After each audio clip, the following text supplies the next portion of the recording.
तो हम शुरू करने वाले हैं क्लास 12 के पहले ह्यूमन रिप्रोडक्शन चैप्टर से। नेक्स्ट है जो मेल और फीमेल के रिप्रोडक्टिव इवेंट्स हैं, इनमें डिफरेंस क्या होता है। Hi everyone, welcome back to my YouTube channel. My self doctor Chelsea. इस चैनल पे मैं जूलॉजी की एक सीरीज स्टार्ट करने जा रही हूँ। तो हम शुरू करने वाले हैं क्लास 12 के पहले ह्यूमन रिप्रोडक्शन चैप्टर से और हम हर चैप्टर के सीक्वेंस में लेक्चर्स अपलोड करेंगे। तो इस वीडियो में मैं कवर करने वाली हूँ male reproductive organs, spermatogenesis, spermiogenesis, spermiation. So let's start with the video. तो सबसे पहले हम कुछ डेफिनेशंस देख लेते हैं।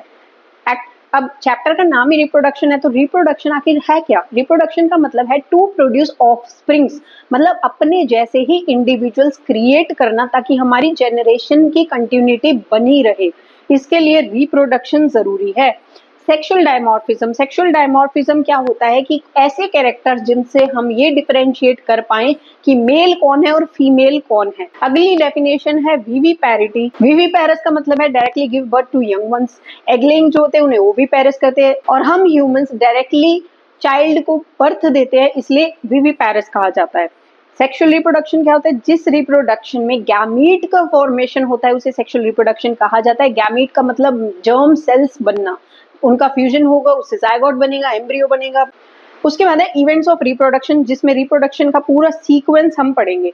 सबसे पहले रिप्रोडक्शन जैसे सेक्सुअल रिप्रोडक्शन है तो गैमीट्स जरूरी होंगे। गैमीट्स के फॉर्मेशन को गैमेटोजेनेसिस कहा गया है। मेल्स में गैमेटोजेनेसिस को स्पर्मेटोजेनेसिस कहा जाता है। फीमेल्स में इसे oogenesis का नाम दिया जाता है।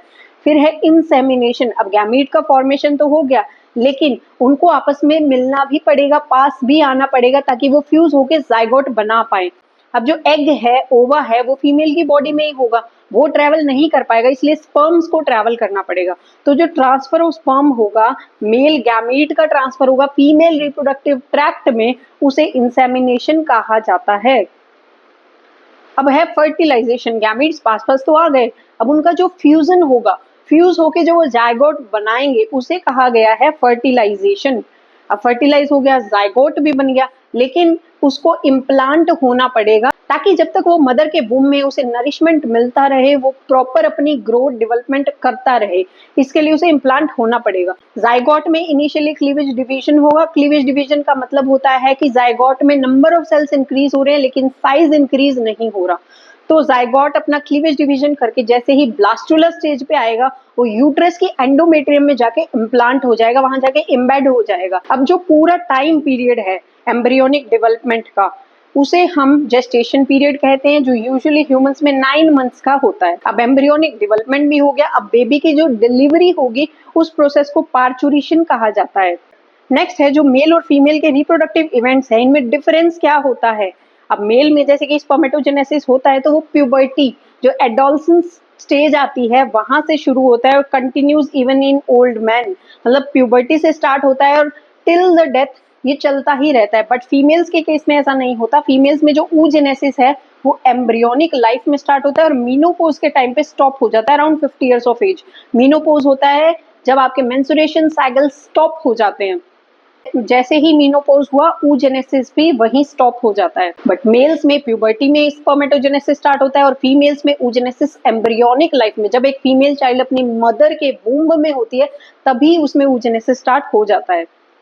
अब सेक्स ऑर्गन्स दो तरह के होते हैं, प्राइमरी एंड सेकेंडरी।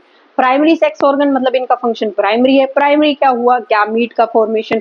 तो प्राइमरी सेक्स ऑर्गन कौन से होंगे, जो डायरेक्टली गैमीट का फॉर्मेशन कर रहे हैं या हॉर्मोन्स प्रोड्यूस कर रहे हैं, जैसे कि testis in male and ovaries in female. अब सेकेंडरी सेक्स ऑर्गन्स कौन से हो गए, जो गैमीट प्रोडक्शन तो नहीं कर रहे बट रिप्रोडक्शन को सपोर्ट कर रहे हैं, जैसे कि transfer of gamete, fertilization, implantation. Example के तौर पे vas deferens in male and fallopian tube in female. अब मेल रिप्रोडक्टिव सिस्टम के कौन कौन से पार्ट हैं। सबसे पहले प्राइमरी सेक्स ऑर्गन, जो टेस्टिस जिसे कहा जाता है मेल्स में। अगला है duct system, male accessory ducts जो स्पर्म को कैरी करती है। तो rete testis, vasa efferentia, epidermis and vas deferens, इन सबको डायग्राम के थ्रू आगे अच्छे से स्टडी करेंगे। उसके बाद है ग्लैंड्स कौन कौन सी पार्टिसिपेट करती है। 3 तरह की ग्लैंड्स होती है मेल में, seminal vesicle, prostate gland and bulbourethral, जिसे काउपर्स ग्लैंड भी कहा जाता है। और एक्सटर्नल जेनिटेलिया के 2 पार्ट्स होते हैं, स्क्रोटम एंड पीनस। इसके बाद मेल रिप्रोडक्टिव सिस्टम का एक सेक्शन देखते हैं। ये डायग्राम काफी इंपॉर्टेंट है। लेबलिंग भी पूछी जा सकती है और इससे आपको लोकेशंस भी पता चलेगी कौन सी डक्ट्स, कौन सी ग्लैंड्स कहाँ कैसे प्रेजेंट है। मेरी किडनी से यूरेटर आ रहे हैं, यूरिन को कैरी कर रहे हैं जो, और यूरिन को किडनी से कैरी करके यूरिनरी ब्लैडर में पोर कर देते हैं। उसके बाद यूरिनरी ब्लैडर जो है ये ओपन होता है इनटू द यूरेथ्रा, और ये जो ब्लू कलर की स्ट्रक्चर दिखाई दे रही है ये है सेमिनल वेसिकल, और ये जो गोल गोल बड़ी बड़ी स्ट्रक्चर आपको दिख रही है बिलो द यूरिनरी ब्लैडर ये है प्रोस्टेट ग्लैंड, और ये सिंगल ही होती है, ये पेयर्ड नहीं है। डायग्राम में ये दो दिखाई दे रही है but this is a single gland. इसके प्रोस्टेट के जस्ट नीचे ये रेड कलर की जो स्ट्रक्चर है ये काउपर्स ग्लैंड है। अब ये टेस्टिस है, testis is enclosed in a pouch which is called as scrotum, और स्क्रोटम का सिग्निफिकेंस मैं आगे बताने वाली हूँ। अब टेस्टिस से जो ये ट्यूब जैसी स्ट्रक्चर निकल रही है इसे हम कहते हैं वास डिफरेंस, जो स्पर्म्स को कैरी करता है। अब ये वास डिफरेंस जाते जाते हुए ये यूरिनरी ब्लैडर पे लूप होती है, और यहाँ पे ये सेमिनल वेसिकल से एक डक्ट रिसीव करती है, और दोनों मिलके जो डक्ट बनाती है वो होती है कॉमन इजैक्यूलेटरी डक्ट, जो कि आगे यूरेथ्रा में ओपन हो जाती है। ठीक है, अब एक्सटर्नल जेनिटेलिया में एक तो स्क्रोटम आ गया जो टेस्टिस को, बाउच लाइक स्ट्रक्चर है, टेस्टिस को कवर कर रहा है। उसके बाद यूरेथ्रा की जो ये ओपनिंग है इसे यूरेथ्रल मियाटस या ओरिफिस कहा जाता है। फ्रंट एनलार्ज पार्ट जो होता है ये पिंक कलर से जो दिखाया गया है, front enlarge part of penis is called as glans penis, और यही ग्लांस पीनस ये जो येलो कलर से स्ट्रक्चर दिखाई है एक लूज स्किन से कवर्ड होता है जिसे प्रीप्यूस या फोरस्किन कहा जाता है, और ये रिट्रैक्टाइल टिश्यू की बनी हुई होती है। और इस्लाम में इसी फोरस्किन या प्रीप्यूस जो होता है इसी को कट किया जाता है, और इस प्रोसेस को सर्कमसीजन कहते हैं। जनरल नॉलेज की बात है, simple. Pair of testis present in scrotum, males में दो टेस्टिस प्रेजेंट होते हैं, दोनों स्क्रोटम के अंदर प्रेजेंट होते हैं, और स्क्रोटम जो है वो इंटरनली डिवाइड होता है दो कंपार्टमेंट से with the help of a septa. जैसे कि ये स्क्रोटम है, इसको एक सेप्टा डिवाइड कर रहा है अंदर से दो कंपार्टमेंट्स में, दोनों कंपार्टमेंट्स में एक एक टेस्टिस प्रेजेंट है, और ये ऊपर जो है ये इंग्विनल कैनाल है जो कि स्क्रोटम को एब्डोमेन से अटैच करती है। Vas deferens loops over urinary bladder, जो कि हमने पहले डायग्राम में भी देखा। Common ejaculatory duct, common ejaculatory duct क्या है, इधर आपकी सेमिनल वेसिकल है, ये वास डिफरेंस आया, दोनों अटैच हुई, दोनों ने कॉमन डक्ट बनाई जिसे कॉमन इजैक्यूलेटरी डक्ट कहा जाएगा। और ये सबसे इंपॉर्टेंट बात, यूरेथ्रा जो है it is a passage for both urine and sperm but one at a time, एक साथ यूरिन एंड स्पर्म दोनों यूरेथ्रा से पास नहीं होंगे। अब मेल रिप्रोडक्टिव ऑर्गन का एक साइड व्यू भी देख लेते हैं। ये आपकी सेमिनल वेसिकल हो गई, येलो कलर में this is prostate gland, this is Cowper's और बल्बोयूरेथ्रल ग्लैंड। अब ये टेस्टिस है which is enclosed in a pouch called scrotum. अब टेस्टिस से वास डिफरेंस निकली विच लूप्स ओवर यूरिनरी ब्लैडर, और वास डिफरेंस और सेमिनल वेसिकल की डक्ट जो दोनों मिलके एक कॉमन इजैक्यूलेटरी डक्ट बनाती है which opens into urethra. This is glans penis, ये loose foreskin which is retractile. Testis जो होता है वो वन पेयर होता है, इसकी लेंथ है 4 to 5 सेंटीमीटर, विड्थ है 2 to 3 सेंटीमीटर। टेस्टिस जो है बॉडी के आउटसाइड प्रेजेंट होते हैं in a pouch called as scrotum. अब स्क्रोटम में बॉडी के आउटसाइड क्यों प्रेजेंट है, ये बॉडी के अंदर भी तो प्रेजेंट हो सकते थे, बॉडी के बाहर स्क्रोटम में इसलिए प्रेजेंट होते हैं क्योंकि स्पर्मेटोजेनेसिस के लिए बॉडी टेम्परेचर से 2 to 2.5 degree Celsius come temperature required होता है, और यही सूटेबल फेवरेबल टेम्परेचर प्रोवाइड करने के लिए टेस्टिस जो है बॉडी के आउटसाइड एक पाउच में जिसे स्क्रोटम कहा जाता है उसमें प्रेजेंट होते हैं। और जो टेस्टिस है वो इंटरनली 250 कंपार्टमेंट्स में डिवाइड होता है, आगे डायग्राम के थ्रू भी समझाऊंगी। तो ये कंपार्टमेंट जो होते हैं इन्हें टेस्टिकुलर लोब्यूल्स कहा जाता है। अब ये है इंटरनल स्ट्रक्चर ऑफ टेस्टिस।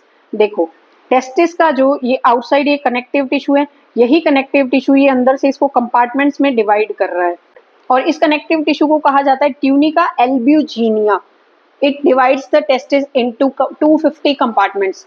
होते 250 कंपार्टमेंट्स है लेकिन समझने के लिए हमने 5-6 ही बनाए हैं डायग्राम में।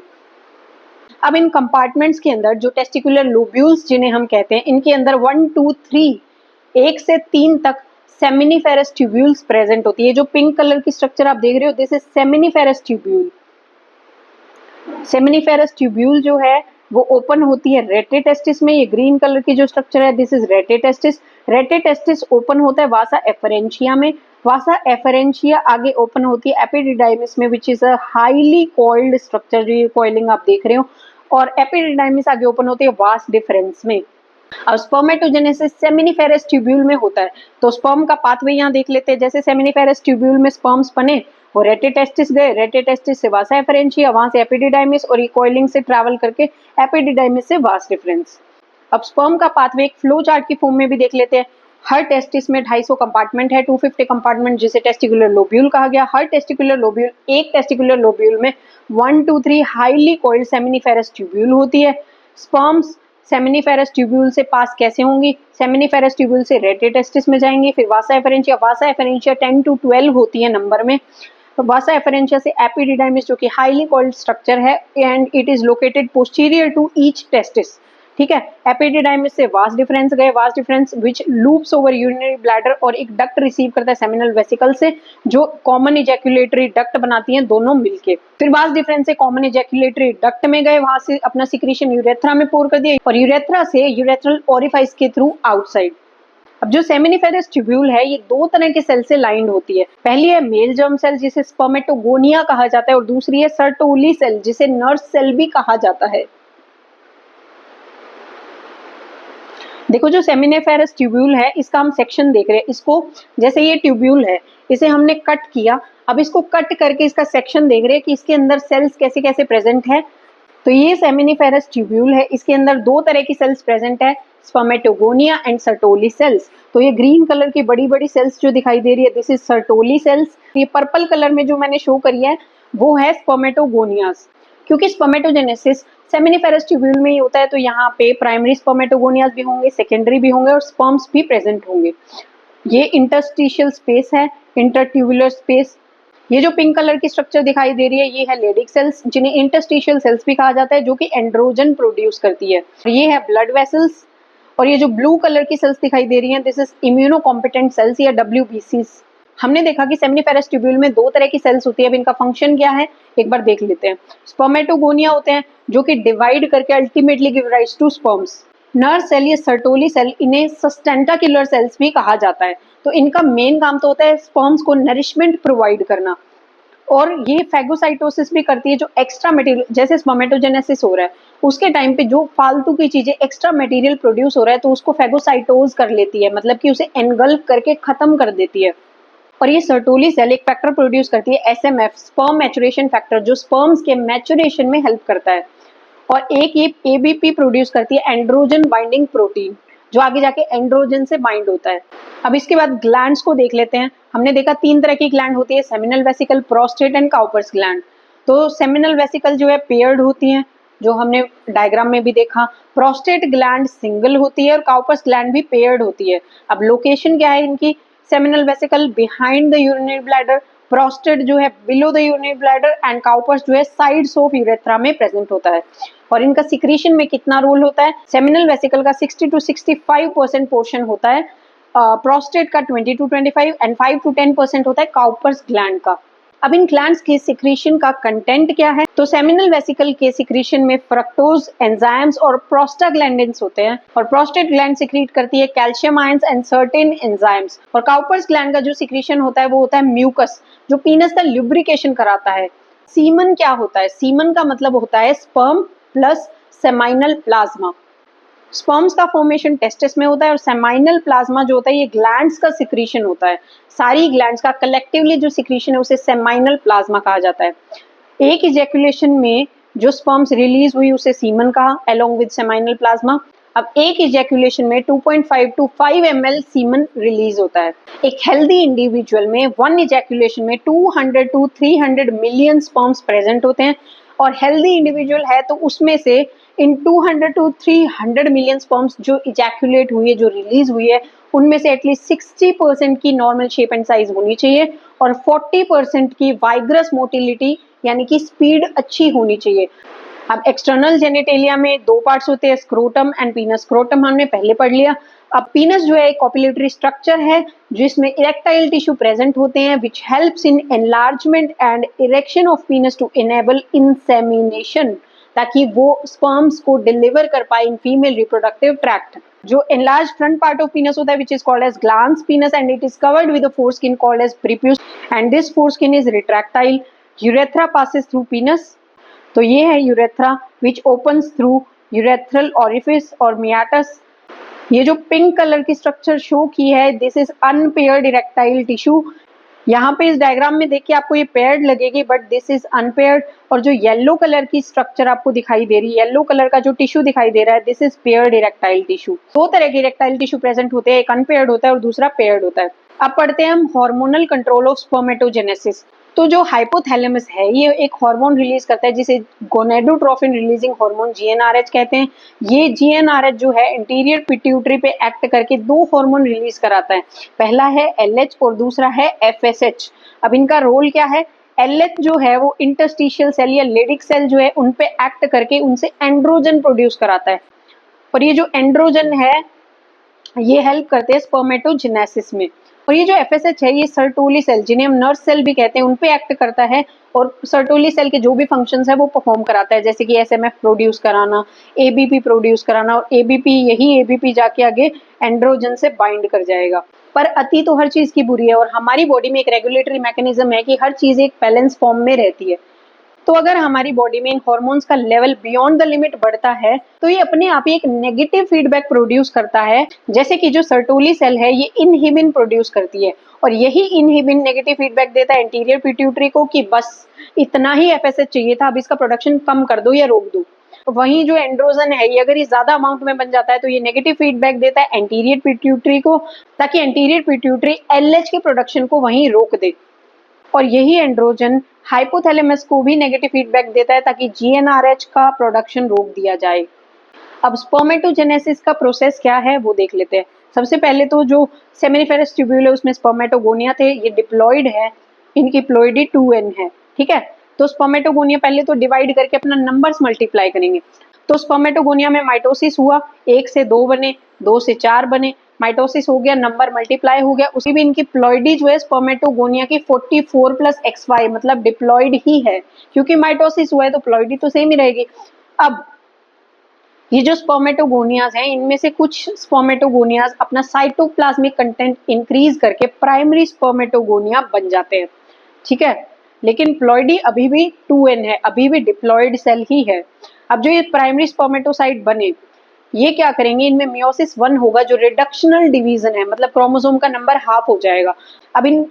अब ये प्राइमरी स्पर्मेटोसाइट में मियोसिस 1 हुआ, रिडक्शनल डिवीजन हुआ, क्रोमोसोम का नंबर हाफ हो गया। तो प्राइमरी स्पर्मेटोसाइट में मियोसिस 1 हुआ और इन्होंने 2 हैप्लॉइड सेल्स बनाए जिसे सेकेंडरी स्पर्मेटोसाइट कहते हैं, और इनमें नंबर ऑफ क्रोमोसोम जो है वो हाफ हो जाएंगे। एक में 22 + X आ जाएगा, दूसरे में 22 + Y क्रोमोसोम चला जाएगा। अब ये जो सेकेंडरी स्पर्मेटोसाइट है इसमें मियोसिस 2 होगा जिसे इक्वेशनल डिवीजन कहा जाता है, और मियोसिस 2 होने के बाद जो स्ट्रक्चर बनेगी उसे स्पर्मेटिड नाम दे दिया जाता है। ये भी हैप्लॉइड स्ट्रक्चर है। अब जो स्पर्मेटिड है इनका डिफरेंशिएशन होगा और ये स्पर्म्स बनाएंगे, मैच्योर स्पर्म, क्योंकि स्पर्मेटिड गोल स्ट्रक्चर है, इसमें टेल प्रेजेंट नहीं है, और स्पर्म्स मैच्योर स्पर्म जो है उसमें टेल प्रेजेंट है। तो जो इनका डिफरेंशिएशन हुआ इसी प्रोसेस को स्पर्मियोजेनेसिस भी कहा जाता है, मतलब formation of sperm from spermatid. अब ये कुछ एक डेफिनेशन है जो बहुत ज्यादा कंफ्यूजिंग होती है, जैसे स्पर्मेटोजेनेसिस, स्पर्मियोजेनेसिस एंड स्पर्मिएशन। तो स्पर्मेटोजेनेसिस हो गया जर्म सेल से स्पर्म्स का बनना, और स्पर्मियोजेनेसिस हो गया स्पर्मेटिड से स्पर्म्स का बनना। तीसरा है स्पर्मिएशन, जैसे स्पर्म्स बने, स्पर्म्स बनने के बाद वो सर्टोली सेल्स में इम्बेडेड होते हैं। तो जैसे ही वो मैच्योर स्पर्म्स सर्टोली सेल से रिलीज होंगे तो उस रिलीज होने के प्रोसेस को स्पर्मिएशन कहा जाता है। तो ये तीनों डेफिनेशन काफी कंफ्यूजिंग है, तो आप इसको अलग से डिफरेंशिएट करके अच्छे से समझ लो ताकि आप यहाँ गलती ना करो। मोस्टली स्टूडेंट्स को यही कंफ्यूजन रहता है कि स्पर्मियोजेनेसिस क्या है, स्पर्मेटोजेनेसिस क्या है, या स्पर्मिएशन क्या है। अब इसी चीज को डायग्राम के थ्रू समझाती हूँ। ये सेमिनिफेरस ट्यूब्यूल है, इसका हमने इतना सेक्शन कट करके यहाँ डायग्राम में शो किया है। तो ये बड़ी वाली लार्ज सेल जो है ये सर्टोली सेल, ये डिफरेंशिएट होके प्राइमरी स्पर्मेटोगोनिया बना, दिस इज सेकेंडरी स्पर्मेटोगोनिया से मियोसिस 2 हुआ, ये स्पर्मेटिड बना, स्पर्मेटिड से स्पर्म बना। तो ये जो स्पर्मेटिड से स्पर्म बना इसे स्पर्मियोजेनेसिस कह दिया। अब ये जो स्पर्म है ये एम्बेडेड है सर्टोली सेल में, अब यहाँ से जो ये रिलीज हो गई इसे हमने स्पर्मिएशन नाम दे दिया। तो ये चीज नोट डाल के लिख लेना कि स्पर्मियोजेनेसिस के बाद sperm heads become embedded in Sertoli cell and finally released from seminiferous tubule, which is called as spermiation, or spermiation is release of sperm into lumen of seminiferous tubule. और last है structure of sperm. तो sperm के 4 parts होते हैं, head, short neck, middle piece and tail. अब हम sperm का structure देख लेते हैं। तो सबसे पहले ये है हेड, उसके बाद ये हुई स्पर्म की नेक, दिस इज मिडिल पीस और ये लास्ट का पार्ट टेल। तो ये 4 पार्ट हो गए स्पर्म के। तो स्पर्म के हेड पे यहाँ ये जो कैप लाइक स्ट्रक्चर प्रेजेंट होती है इसे एक्रोजोम कहा जाता है। ये गोल्जी बॉडी से डिराइव्ड होती है और इसी एक्रोजोम में कैप लाइक स्ट्रक्चर में कई एंजाइम्स भरे होते हैं जिन्हें स्पर्म लाइसिन कहा जाता है। और यही स्पर्म लाइसिन एंजाइम हेल्प करते हैं स्पर्म को ओवा में पेनिट्रेट करने के लिए। ये बड़ा सा जो ऑरेंज स्ट्रक्चर दिख रहा है ये हैप्लॉइड न्यूक्लियस होता है, large haploid nucleus present in the head of sperm. और ये जो दो पिंक कलर की स्ट्रक्चर है ये पहला वाला है प्रॉक्सिमल सेंट्रियोल जो क्लीवेज डिवीजन कराता है। ये दूसरा जो है ये डिस्टल सेंट्रियोल 9+2 अरेंजमेंट होता है। और ये विप्लिश मूवमेंट ऑफ फ्लैजिलेटेड टेल की जो मूवमेंट होती है उसके लिए डिस्टल सेंट्रियोल रिस्पॉन्सिबल होता है। और जो ये मिडिल पीस है स्पर्म का इसमें बहुत सारे माइटोकॉन्ड्रियाज प्रेजेंट होते हैं, 25 to 30 स्पाइरली अरेंज्ड माइटोकॉन्ड्रियाज होते हैं। और यही माइटोकॉन्ड्रिया स्पर्म को एनर्जी प्रोवाइड करते हैं मूवमेंट के लिए। और ये जो प्लाज्मा मेम्ब्रेन है ये पूरी स्पर्म को कवर करती है। तो इन सभी डायग्राम्स को, इनकी लेबलिंग्स को अच्छे से देख लेना। तो इस वीडियो में बस इतना ही। इसके नेक्स्ट पार्ट में हम कंटिन्यू करेंगे फीमेल रिप्रोडक्टिव ऑर्गन को, oogenesis को। इसके अलावा अगर कोई क्वेरी है आपकी तो do let me know in the comment section और you can DM me on Instagram also. Hope आपको वीडियो पसंद आई हो। तो इसका नेक्स्ट पार्ट देखने के लिए चैनल को सब्सक्राइब कर लो। ऑल्टरनेट डेज पे लेक्चर के सीक्वेंसेस मैं पोस्ट करती रहूंगी। So see you in the next part.